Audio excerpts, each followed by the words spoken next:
Hi students, मैं सोनिया हूँ विद्या गुरु से। आज देखिए फिर करंट अफेयर्स का एक और सेशन, क्वेश्चंस फिर से एग्जाम रेलेवेंट। अगर अच्छा लगेगा वीडियो प्लीज लाइक करिएगा, शेयर करिए बच्चों, सब्सक्राइब करिए ताकि वीडियोस का चॉइस आपको मिले और आप चूज करके अपनी मर्जी से कोई भी वीडियो देख पाए।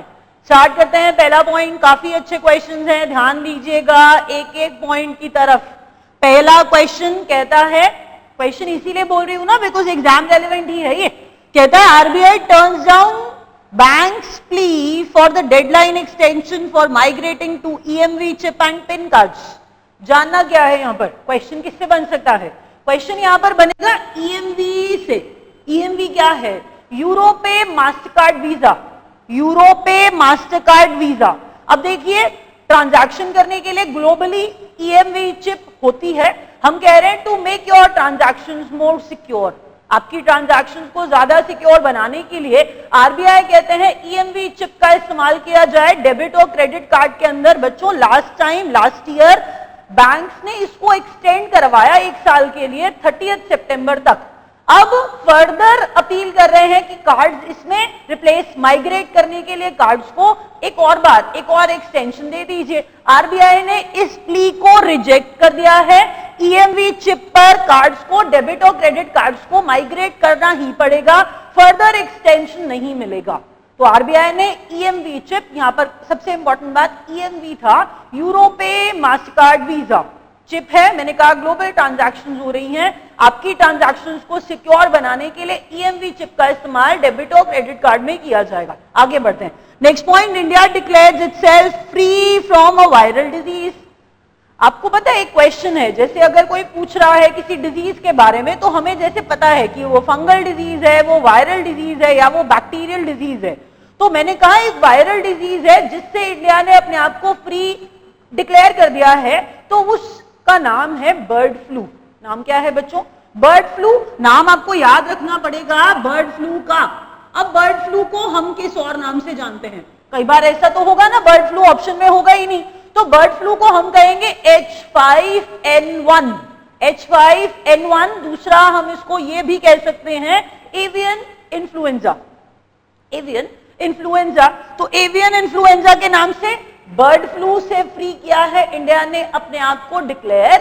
या फिर मैंने कहा H5N1, बर्ड फ्लू भी ऑप्शन में नहीं है, H5N1 भी नहीं है, तो एवियन इन्फ्लुएंजा नाम है इसी बर्ड फ्लू का जो आपको ऑप्शन में दिखेगा। इंडिया ने रिसेंटली अपने आप को फ्री डिक्लेयर किया है फ्रॉम अ वायरल डिजीज। तो आपको पता चल गया बर्ड फ्लू क्या है, bird flu is a viral disease.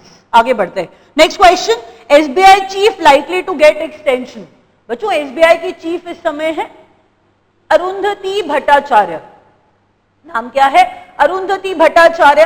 तो अरुंधति भट्टाचार्य जी, ये एक्चुअल में इन्हें एक्सटेंशन इसलिए दिया जा रहा है, सपोज करिए एक बड़ा इवेंट होने वाला है।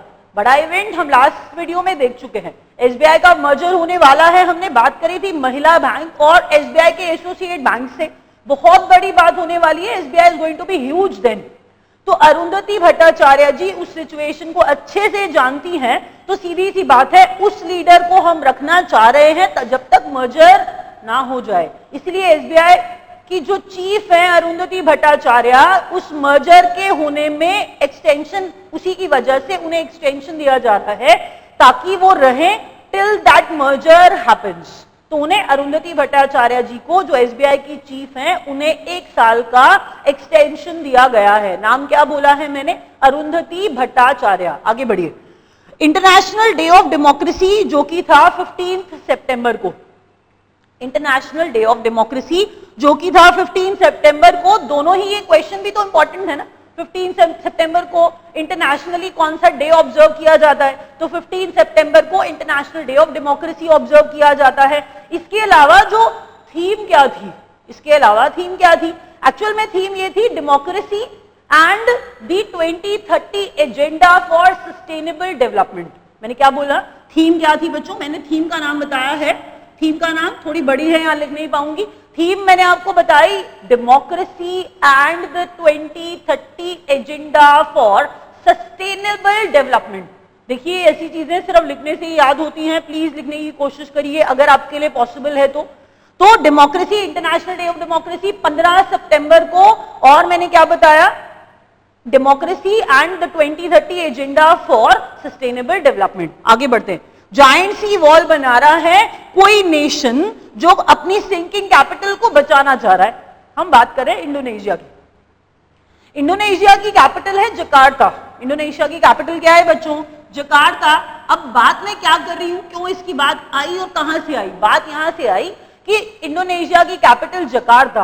अब देखिए सुनने में ये आता है कि सी लेवल बढ़ रहा है, सी लेवल बढ़ रहा है, या फिर रिवर्स में, या फिर फ्लड की वजह से बहुत ज्यादा परेशानी होती है। सी लेवल बढ़ने की वजह से जकार्ता ऐसा हो रहा है कि डूबता सा जा रहा है। सी लेवल बढ़ रहा है, फ्लडिंग की प्रॉब्लम है। तो ये सारी प्रॉब्लम्स को दूर करने के लिए इंडोनेशिया ने एक जायंट सी वॉल बनाने का प्रोजेक्ट बनाया है। अगर ये पूछा जाए किस नेशन के साथ मिलके, तो हम बोलेंगे नेदरलैंड्स या फिर हम बोलेंगे हॉलैंड। क्या बोला है मैंने बच्चों? नेदरलैंड या हॉलैंड, एक ही बात कर रहे हैं। नेदरलैंड या हॉलैंड कुछ भी बोलिए। हमने कहा नेदरलैंड्स के साथ मिलकर के, हॉलैंड के साथ मिलकर के इंडोनेशिया अपनी सिंकिंग कैपिटल जकार्ता को बचा रहा है। प्रोजेक्ट का नाम फेमस तरीके से बोला जाता है जायंट सी वॉल बना रहा है। जायंट सी वॉल बना रहा है, अपनी सिंकिंग कैपिटल को बचा रहा है। वो सिंकिंग कैपिटल जकार्ता का है, और जकार्ता किसकी कैपिटल है? इंडोनेशिया की। और किस नेशन के साथ मिलकर बना रहा है? हॉलैंड या फिर नेदरलैंड्स। आगे बढ़ते हैं। Next question, Reliance communication agreed to merge with Aircel. अब यहां पर आपको लग रहा होगा मैंने पॉइंट में सारा कुछ ही तो लिख दिया, इंपॉर्टेंट चीज बची है। एयरसेल के साथ मर्जर तो हो गया है। देखिए एयरसेल बहुत बड़ी टेलीकम्युनिकेशन कंपनी है, इंडिया के अंदर अपना बेस स्टार्ट किया था। तमिलनाडु की बात हो रही है, तमिलनाडु से लगभग। तो एयरसेल बहुत बड़ा है। जानना आपको यह है कि रिलायंस कम्युनिकेशन जो एयरसेल के साथ मर्जर अभी हुआ है, वो एयरसेल की पेरेंट कंपनी का नाम क्या है? एयरसेल की पेरेंट कंपनी का नाम है मैक्सिस कम्युनिकेशन। नाम क्या बताया मैंने? Maxis communication. ध्यान से सुन लीजिए, ऑप्शन कई बार कंफ्यूजिंग होते हैं।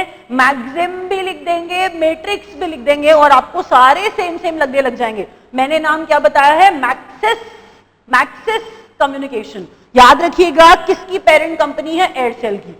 एयरसेल और रिलायंस का मर्जर हुआ है, एयरसेल की पेरेंट कंपनी का नाम है मैक्सिस कम्युनिकेशन। आगे बढ़ते हैं। Colour of the ball during 2016-17 Duleep trophy. सबसे पहले बात करेंगे दलीप ट्रॉफी की। बच्चों दलीप ट्रॉफी जो है वो क्रिकेट से रिलेटेड है। दलीप ट्रॉफी जो है वो क्रिकेट से रिलेटेड है। तो ये जो दलीप ट्रॉफी है क्रिकेट से रिलेटेड, इसमें खेलते हुए कौन जीता, कौन रनर अप रहा, और किस कलर की बॉल का इस्तेमाल किया, दीज आर द क्वेश्चन जो इंपॉर्टेंट क्वेश्चन बनेंगे आपके एग्जाम के पॉइंट ऑफ व्यू से। तो पहला क्वेश्चन मैंने क्या डाला है कि बॉल का कलर क्या था? दलीप ट्रॉफी वाले किस बॉल से खेल रहे थे? तो बॉल का कलर था पिंक। बॉल का कलर क्या था बच्चों? पिंक। उसके बाद कहता है कि दलीप ट्रॉफी में कौन रनर अप रहा? रनर अप रहा India red. India red, India blue, India green खेल रहे हैं, तो कोई रनर अप रहेगा, कोई बॉल होगी, कोई जीतेगा। यही तो क्वेश्चन है। तो बॉल पिंक कलर की, इंडिया रेड रनर अप रहा था, और इंडिया ब्लू जीत गया था। कौन जीत गया था बच्चों? India blue. तो ये सारी बातें याद रखिए।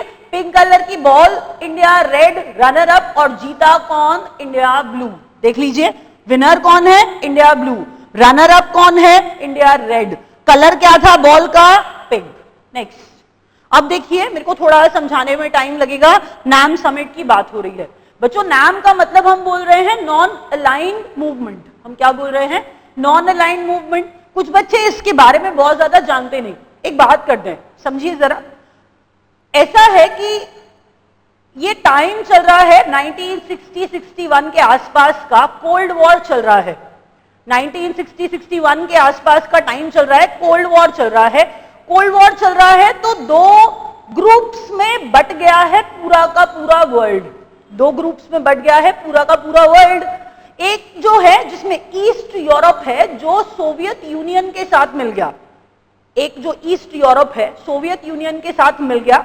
बाकी ये कैपिटलिस्ट नेशंस है, जो बड़े कैपिटलिस्ट नेशंस हैं, अमीर नेशंस हैं, जो यूएसए के साथ मिल गए।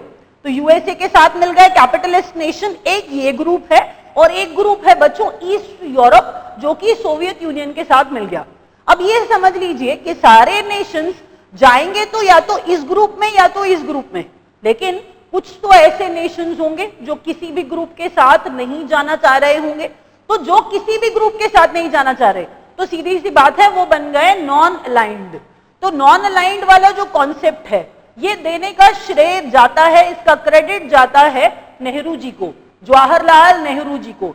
जवाहरलाल नेहरू जी के जो पंचशील, पंच मतलब 5 हैं, तो 5 प्रिंसिपल्स जो दिए थे बच्चों, मैंने कहा नेहरू जी के पंचशील मतलब जो 5 प्रिंसिपल्स दिए थे जो पीस पे थे वो इसी बारे में थे। क्रेडिट नाम का मतलब नॉन अलाइंड मूवमेंट का जो क्रेडिट दिया जाता है वो नेहरू जी को दिया जाता है। और भी है, यूगोस्लाविया के head president Tito, marshal Tito, credit दिया जाता है नॉन अलाइंड मूवमेंट का। तो याद रखिएगा कोल्ड वॉर के समय 2 ग्रुप्स में बट रहे थे, जो नेशंस किसी भी ग्रुप का पार्ट नहीं थे वो नॉन अलाइंड थे। तो नॉन अलाइंड मूवमेंट, तो हम कह रहे हैं नॉन अलाइंड मूवमेंट का समिट हुआ है बच्चों, ये समिट 17th नंबर का है। ये समिट क्या है बच्चों? 17th नंबर का है। यही आपको बताना था। नॉन अलाइंड मूवमेंट जो था ये कहां का है? मैंने क्या बोला? नॉन अलाइंड मूवमेंट जो है वो 17th नंबर का था। यही बस आपको बताना था। और ये कहां पर हुआ है? वेनेजुएला में। कहां पर हुआ है बच्चों? ये वेनेजुएला में। बस एक यही बात आपको बतानी थी। देखिए जो बेस बात थी, जो कॉन्सेप्ट वाली बात थी कि नाम के बारे में अगर आप नहीं जानते, मैंने आपको बता दिया कि नाम क्या था, नॉन अलाइंड मूवमेंट है। नेहरू जी को क्रेडिट दिया जाता है, यूगोस्लाविया के प्रेसिडेंट मार्शल टीटो को क्रेडिट दिया जाता है। इसके अलावा आपको बताया ये 17 समिट हुआ है। ये जो समिट अभी मैंने लिखा है ना, ये 17 समिट हुआ है, बस वेनेजुएला में हुआ है। That's important for you.